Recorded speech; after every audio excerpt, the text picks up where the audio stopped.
Welcome back, students. Now we will discuss the electrical and magnetic properties of the solid. That is the last topic here. Now we will discuss the first of all the conduction of the electricity in the metals. Okay, a substance may conduct electricity through movement of electrons or ions. We already discussed that point in electrochemistry that if electrons carry the charge, it is called as metallic conductor, and if ions carry the charge, it is called electrolytic conductance. So metallic conductor belongs to the former category, that is the charge is carried by electrons, and electrolytes to the later. Metal conduct electricity in solid as well as in molten state. Repeating once more, metals conduct electricity both in solid state as well as in molten state. The conductivity of the metals depend upon the number of valence electrons available per atom. More the number of electrons available per atom, more will be the conductivity. The conduction of electricity can be explained on the basis of the band theory. When a solid is formed, a large number of atomic orbital forms molecular orbitals which are so close in energy to each other that they form the band. So a band contains 10 power x atoms, or you can say molecular orbitals. So the highest energy band filled with the electrons is known as valence band. The next band of higher energy level which is not occupied by the electron is known as conduction band. I am repeating once more. Look at that once more. The highest energy band filled with the electron is known as valence band. Okay, next band of higher energy which is not occupied by electrons is known as the conduction band. It is known as what? Conduction band. Clearly understood that now? So in metals, valence band is partially or completely filled.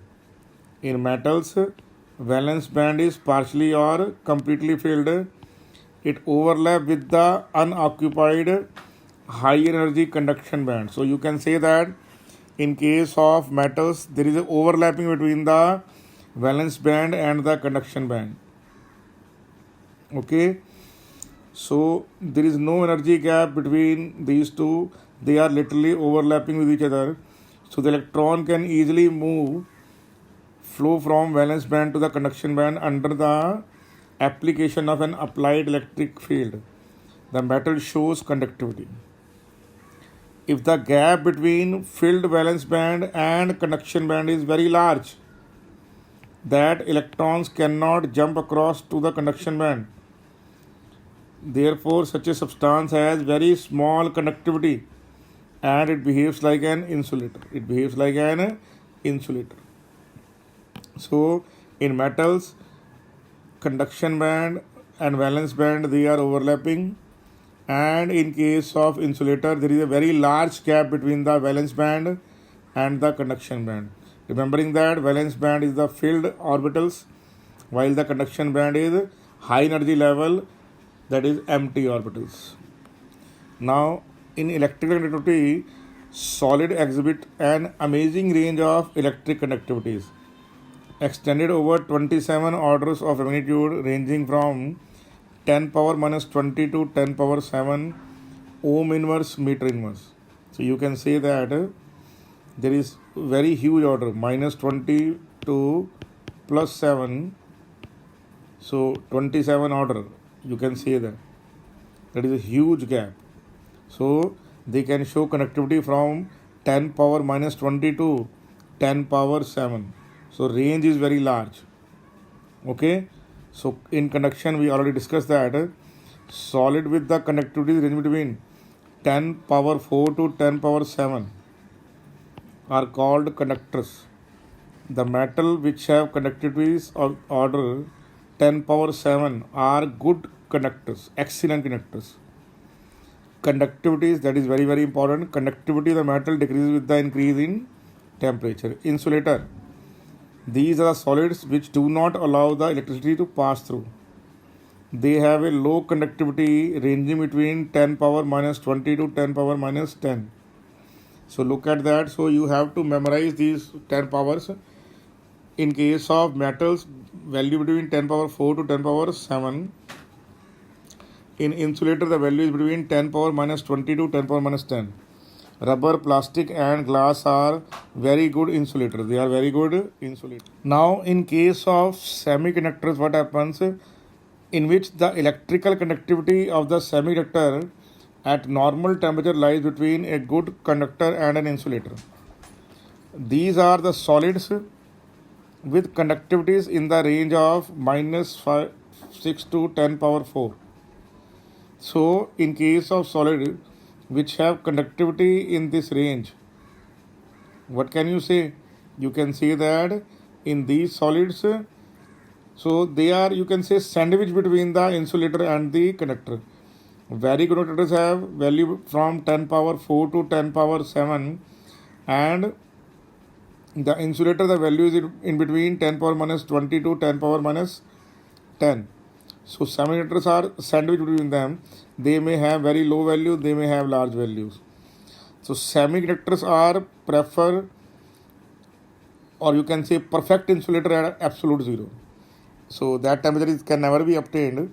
But strictly speaking, if the temperature is 0 Kelvin, then what happens? They also becomes insulator. At room temperature, the conductivity of the semiconductor is extremely low, but at higher temperature, the bonds begins to break down, ejecting electrons, and hence conductivity increases. Unlike metals, the conductivity of semiconductor increases with the increase in temperature. That is very important difference you have to memorize. I am repeating once more. In metals, in case of what? In case of metals, if temperature increases, then conductivity decreases. But in case of semiconductors, but what happens? But in case of semiconductors, if temperature increases, conductance also increases. So you have to memorize that.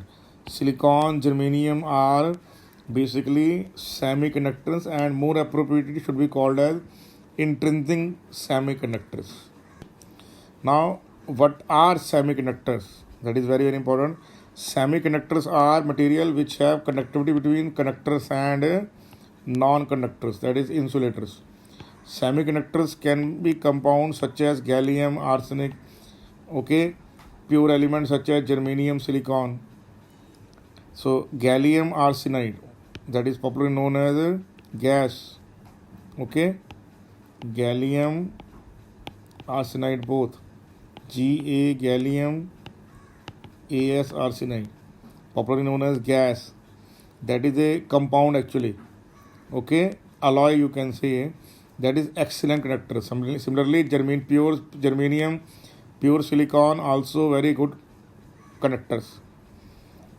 You can say semiconductors. Physics explains the theories, properties, and mathematical approach governing the semiconductors. In your 12th class, I think so, it means this present class, in modern physics, you have a complete chapter on them. So, examples of semiconductors. Gallium arsenide, I told you, germanium, silicon are most commonly used semiconductors. Silicon is used in electronic circuit fabrications. Gallium arsenide is used in solar cells, laser diodes, like that. Okay. Now next is about what? Next is about holes and electrons in semiconductors. Holes and electrons are types of charge carriers accountable for flow of current in the semiconductors. Holes means valence electrons are positively charged electric charge carriers, whereas electrons are negatively charged. Okay, you have to understand what do you mean by hole. Hole means a cavity is created, so a charge goes there. So when electron goes to fill that cavity, let us suppose what I am trying to say. Let us suppose electron is present here. If the electron move here, what will happen? that particular point becomes empty. Okay, it becomes like this. Now what will happen? The next electron goes there. So that it means a hole is created. A valency is not satisfied, valency is not filled. To that valency, the immediate next neighbor electron will jump. Now when the immediate next neighbor electron will jump, that particular point, this particular point becomes empty. So the electrons from the next nearer that will jump into that. So what will happen? So hole will travel like this, electron will travel like this. Okay, sure about that? Remember once more here. What I am trying to say here? Let us suppose hole is here. If hole is here, then what will happen? Now electrons are here. So if electron moves like, now what will happen next? Next, here what will happen now? That this position is filled by electron, but that hole is now here. So what will happen? The electron from here will jump here. So what will happen? Hole is created here. So hole will travel downward, electron will travel upward. So mobility of electrons and holes. In semiconductor, the mobility of electron is higher than that of holes. I am repeating once more. Mobility of electrons is higher than. It is mainly because of the difference band structure and scattering mechanism. Electron travels in a conduction band, whereas hole travel in a valence band. When an electric field is applied, holes cannot move as freely as electrons due to their restricted movements. The elevation of electron from their inner shell to higher shell results in creation of holes in semiconductors.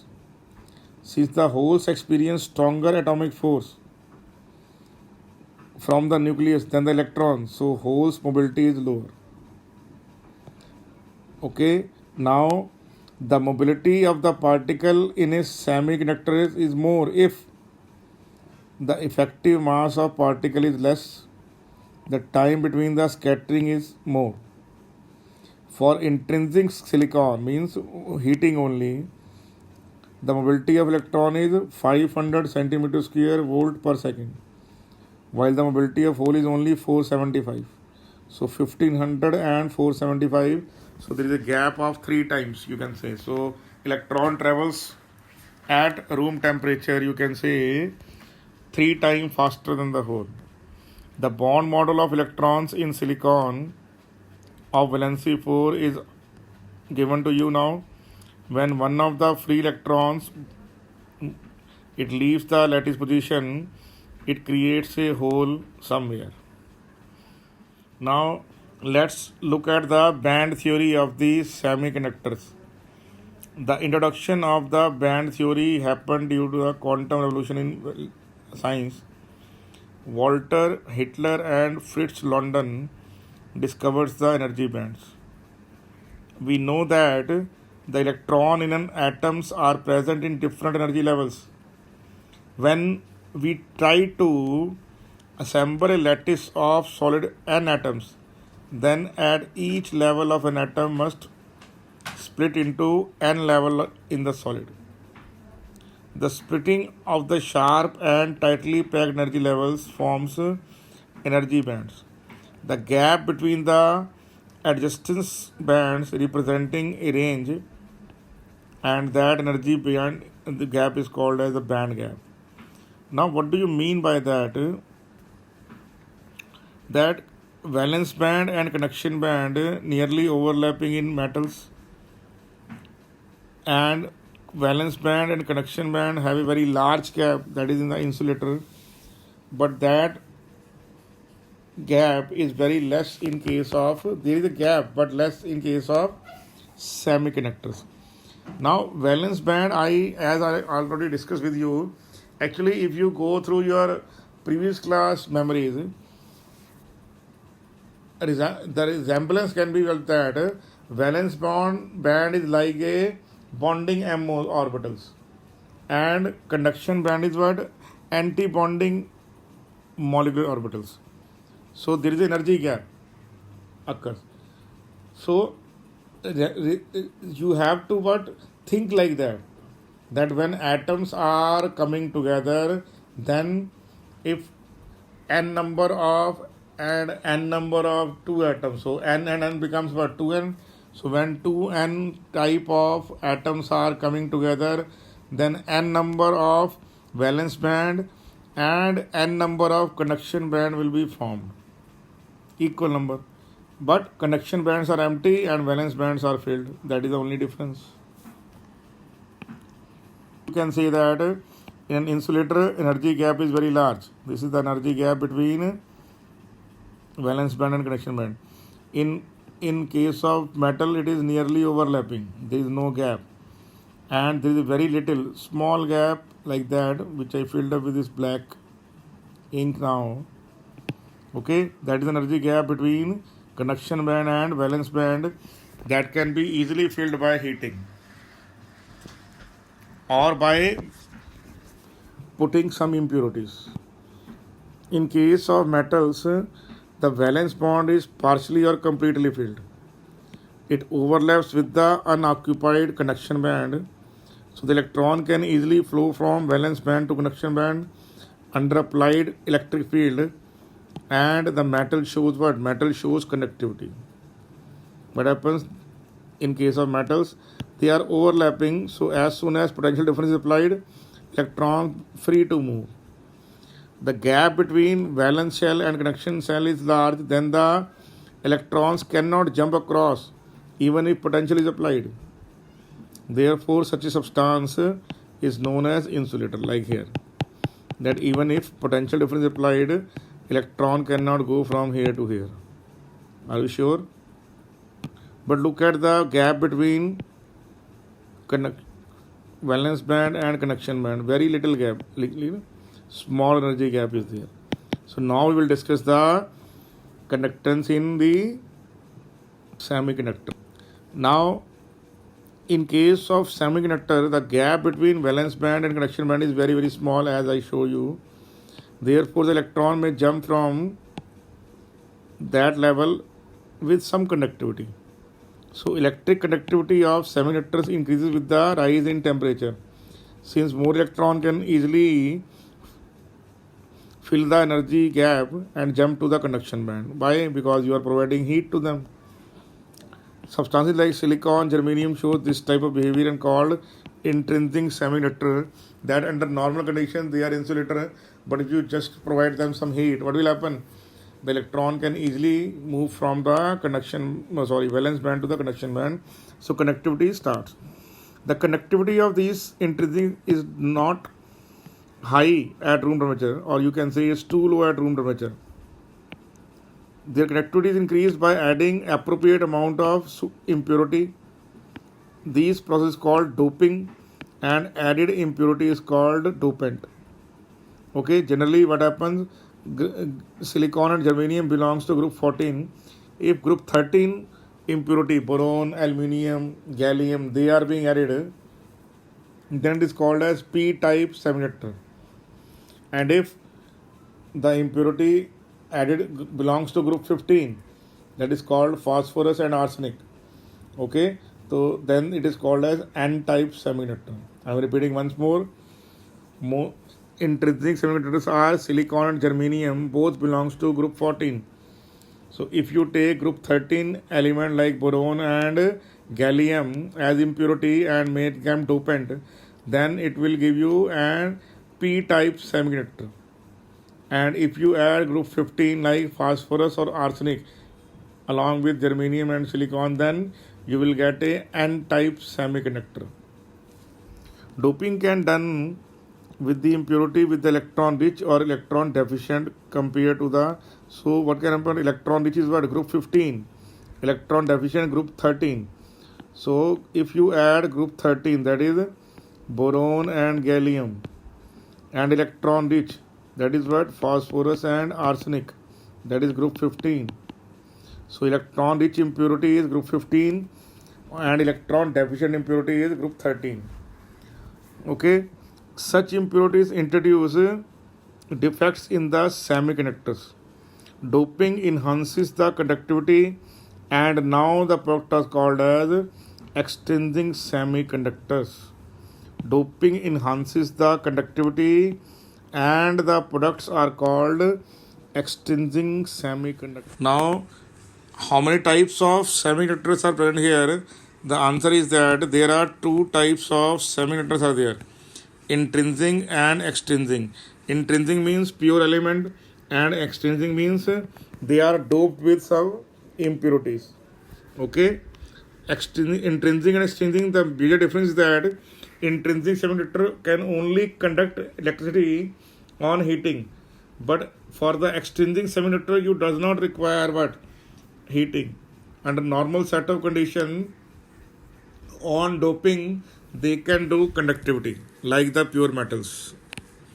Now semiconductors, what semiconductors here are two types: intrinsic, extrinsic.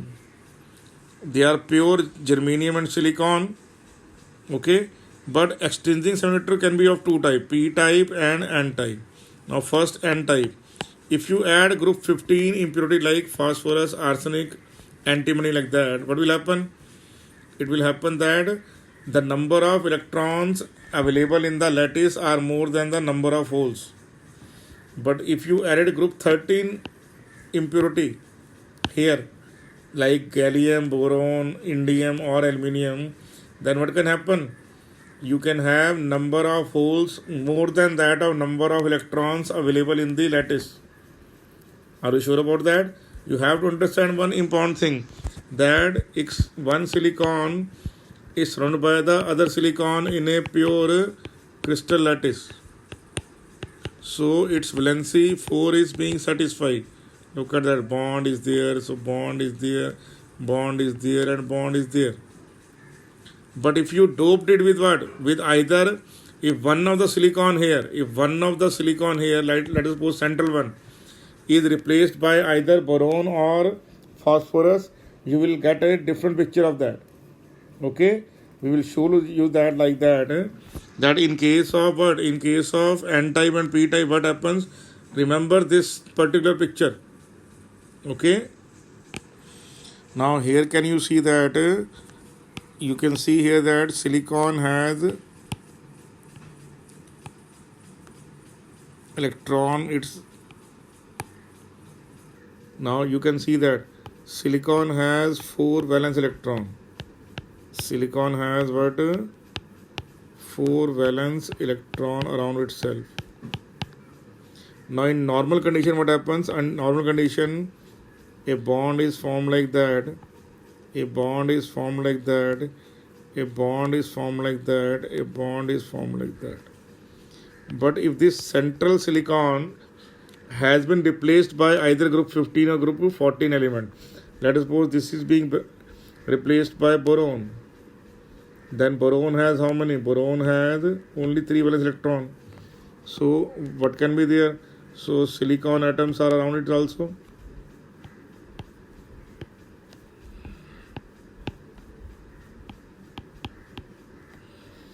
So that bond is formed, that bond is formed, and that bond is formed. But this bond can never be formed. So if this bond can never be formed, because why? Because this position does not contain electron. So what can happen? The happen is that electron can jump from here to here. If that electron jump from here to here, it will create a hole around silicon. So look at that.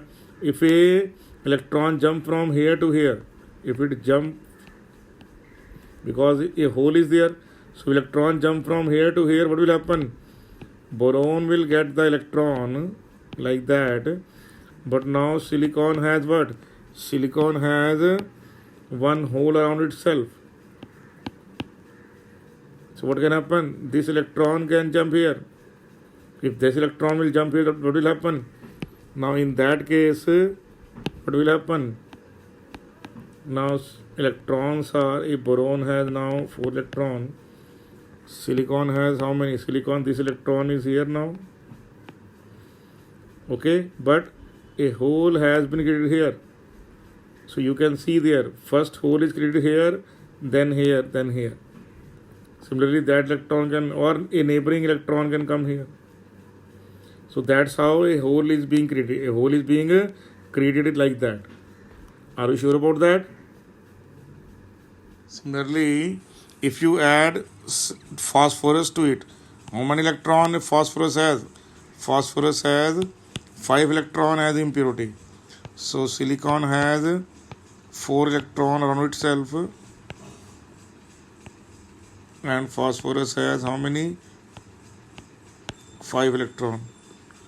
So silicon, here also silicon, here also silicon. So what can happen now? These 4 bonds can be formed.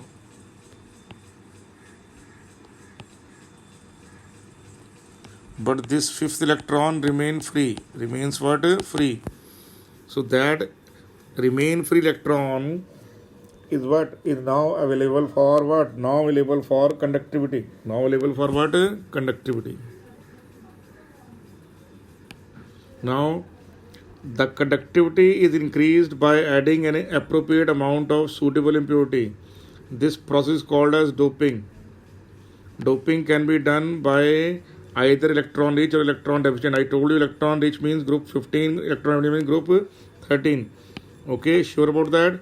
Compared to the intrinsic semiconductor silicon and germanium, which have valency of 4. Such impurities introduce electronic defect in the semiconductor. I just told you that. N-type, electron rich impurities. When electron rich impurities, silicon and germanium, belongs to group 14 of the periodic table have 4 valence electron, then each crystal forms 4 covalent bond with the neighboring atom, while the phosphorus and arsenic has 5 valence electron.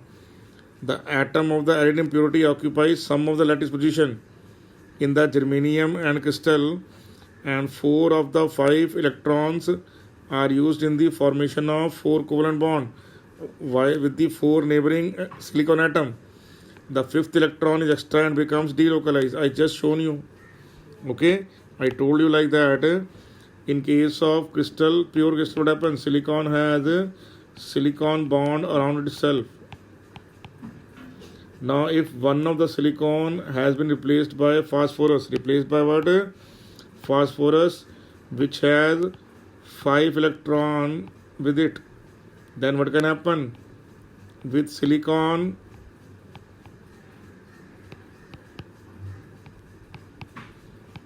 it can form 4 bond. It can form 4 bond.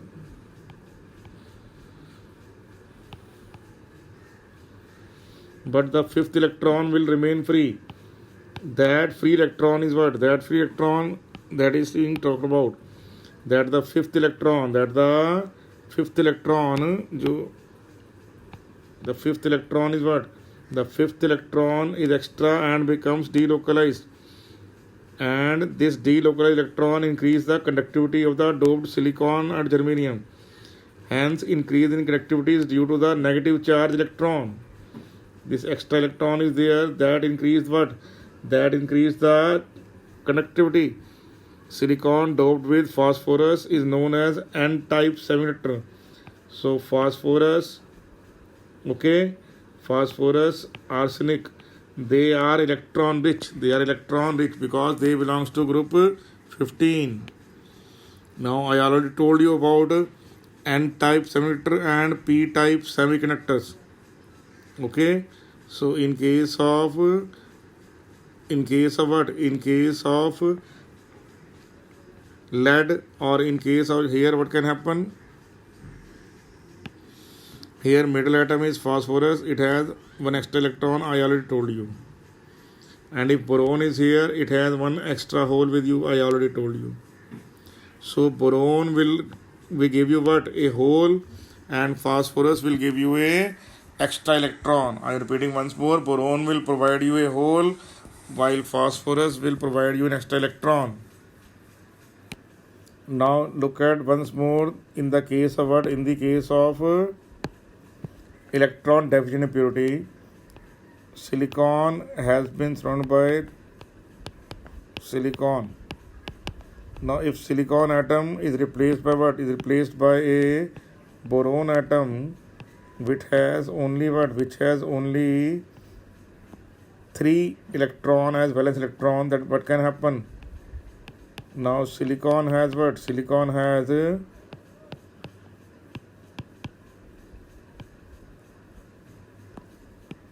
silicon here is what? Silicon here has so it is able to form bond with that, bond with that, bond with that, but fourth valency will remain free. So what can happen? So an electron from the neighboring can jump here, and there the hole is created. So silicon or germanium can also doped with group 13 element like boron, aluminium or gallium, which contains only 3 valence electron. The atom of group 13 forms covalent bond with 4 neighboring silicon and germanium atom. While the fourth valence electron is missing, is called electron hole. Okay? An electron from the neighboring atom can come and fill the hole, but doing so it will leave an electric hole at its original position. From where the electron will come, the hole will create there. If it happens, it would appear as electron holes are moving in the opposite direction to the movement of electron.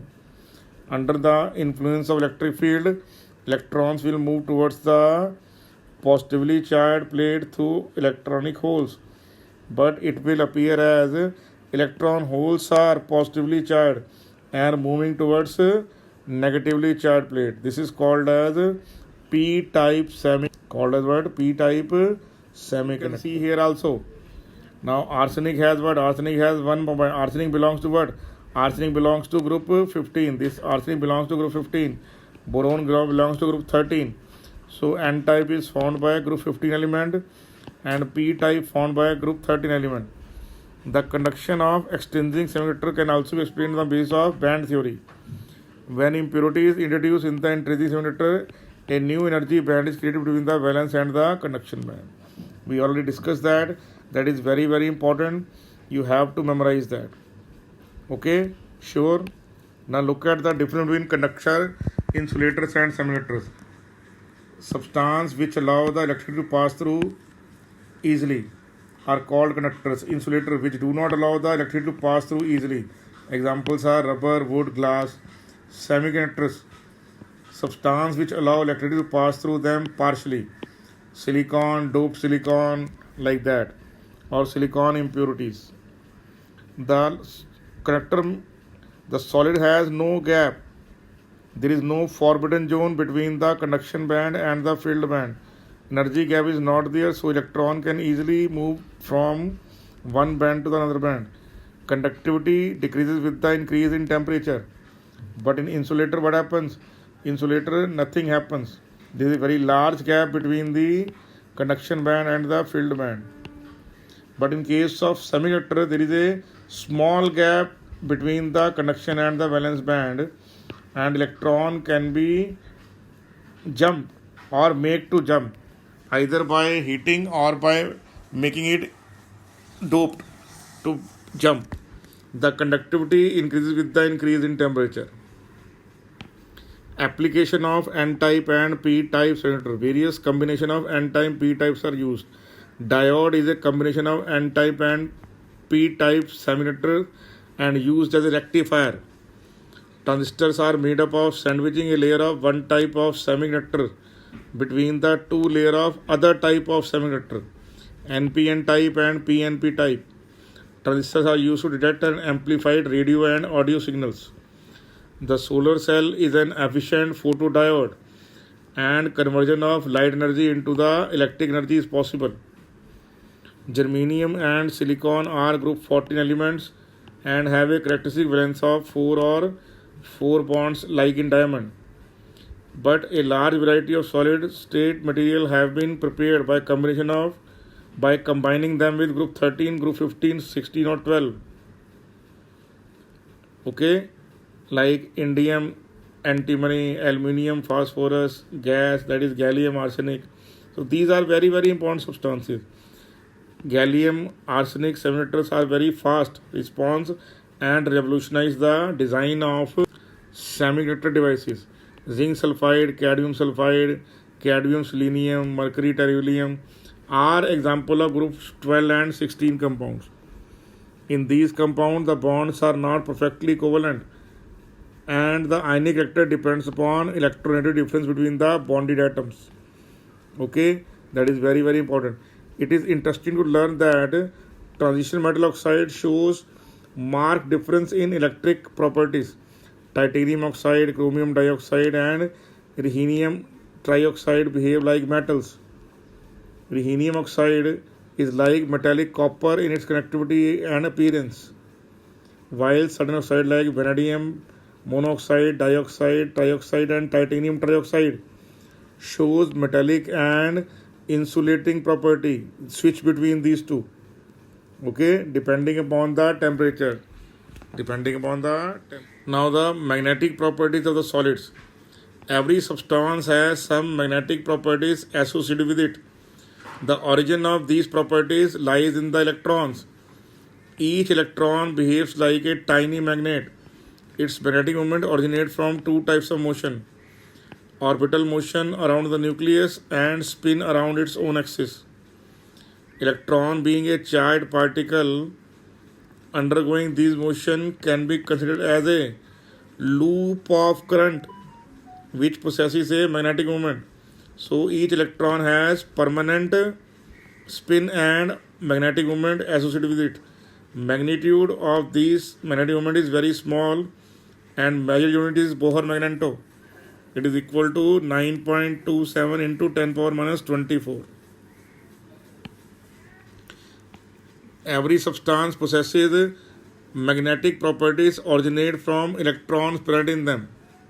1s orbital, 2s orbital, 2p orbital, 3s orbital, like that. Okay, every orbital has certain number of electrons. Each electron behaves like a tiny magnet. The magnetic moment of these substances originate two types of motion: orbital motion around the axis and spin around the own axis. I am repeating once more: orbital motion around the nucleus and spin of the electron on its own axis. The electron, being a charged particle, undergo these motion and considered as a small loop of current possessing a magnetic moment. Therefore, each electron has a permanent spin and permanent orbital magnetic moment associated with it. The magnetic properties of unpaired electron arises from electron spin and electron orbital motion.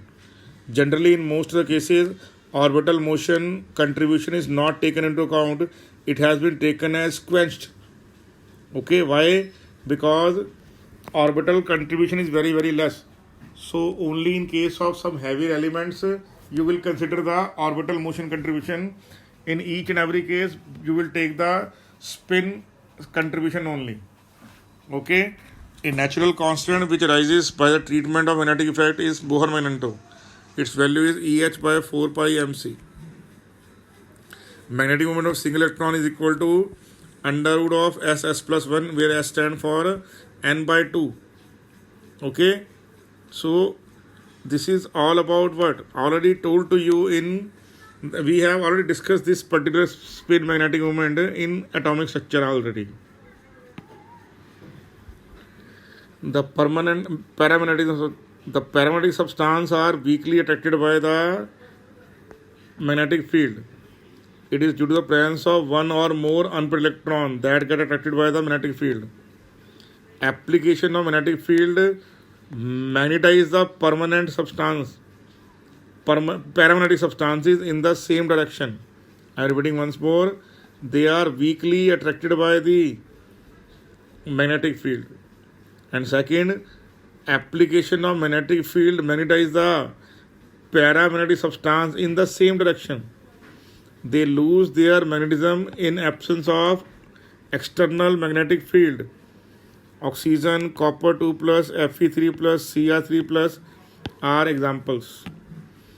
Diamagnetism are those substances which are repelled by the magnetic field. This property is represented by the substance which have electrons paired and there is no unpaired electron. They are weakly magnetized on application of magnetic moment in the opposite direction, not in the same direction. Pairing of electron cancel out their magnetic moment and they lose their magnetic character. Examples are water, NaCl, benzene. Ferromagnetism. You can say that ferromagnetism is an extreme case of paramagnetism. Ferromagnetic substances get strongly attracted by the magnetic field. They can be permanently magnetized. In solid state, the metal ion of the ferromagnetic substances are grouped together into small regions known as domain, which act as tiny magnets.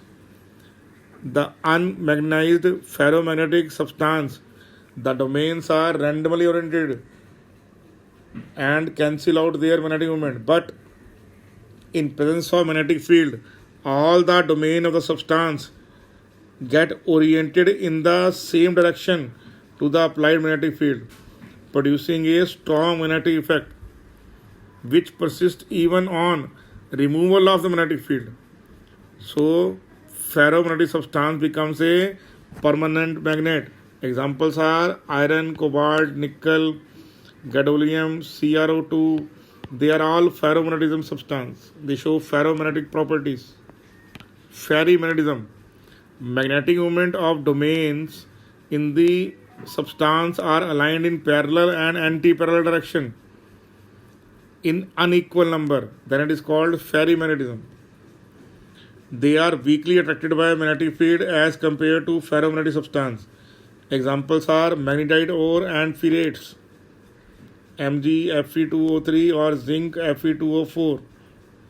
Okay, they are popularly known as spinel. These substances lose their ferrimagnetism on heating and becomes paramagnetic in nature. That's how you can see the arrangement of the domains of the various substances, that is paramagnetism, ferromagnetism, antiferromagnetism and ferrimagnetism. Okay, sure about that? It will cancel out, it will cancel out, it will cancel out, it will cancel out, it will cancel out small. Okay, that is also unequal. Similarly, ferromagnetism, all are in the same direction. Randomly, that is paramagnetism. So you should memorize all those things very well. Okay, fine. So please go through these topics and memorize them.